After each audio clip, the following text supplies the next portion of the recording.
Howdy, this is the project on psychology and film over the movie Catch Me If You Can by Morgan Olson and Patrick Cox.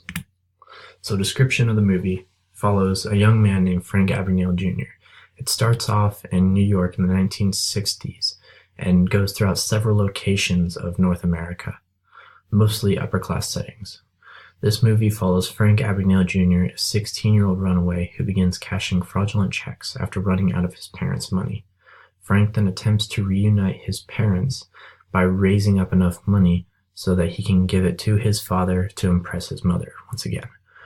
When his plan fails, Frank continues impersonating a doctor, a lawyer, and a pilot throughout the span of 2 years, while also avoiding the FBI. Eventually, he is caught and imprisoned in a French facility until he was released into Agent Hanratty's custody, who had been following him for the 2 years.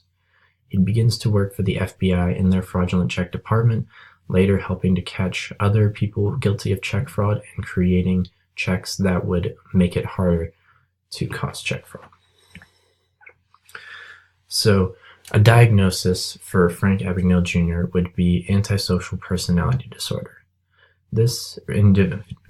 With this disorder, individuals disregard or violate the rights or considerations of others without remorse.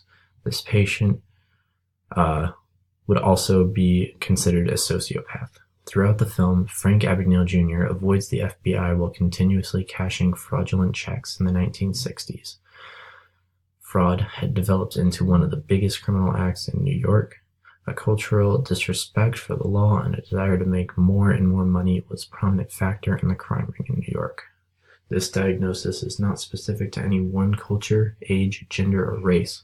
It is based off of a person's feelings of right and wrong.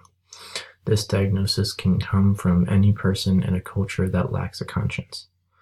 Stigmas often associated with this are disrespect for rules and authority, and these people are also known to have poor and abusive relationships and a lack of a strong conscience.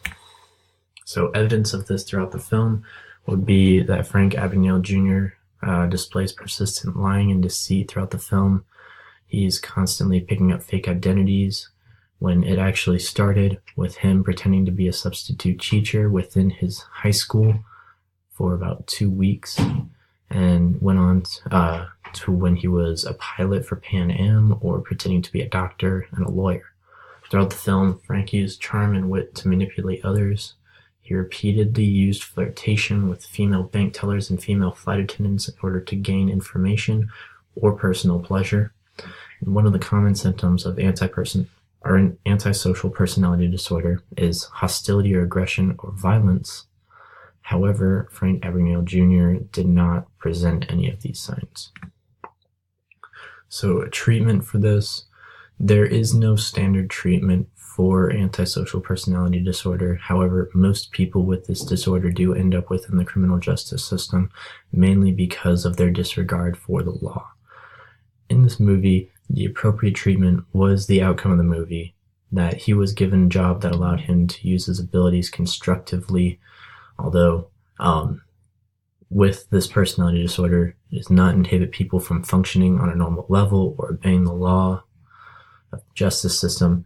And since there is no way of treating this disorder, there are no ethical concerns about the treatment. This treatment specified for Frank Abagnale Jr. is a very special case because most people who suffer from this do just end up staying within the criminal justice system. So a broader perspective of this would be that this film displays a mostly accurate portrayal of this disorder.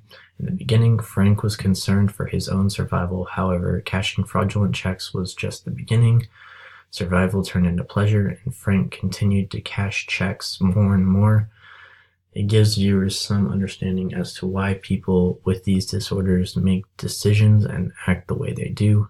Even if the film's portrayal was not completely accurate, it is still an appropriate opportunity to step into the mind of a person with a disorder.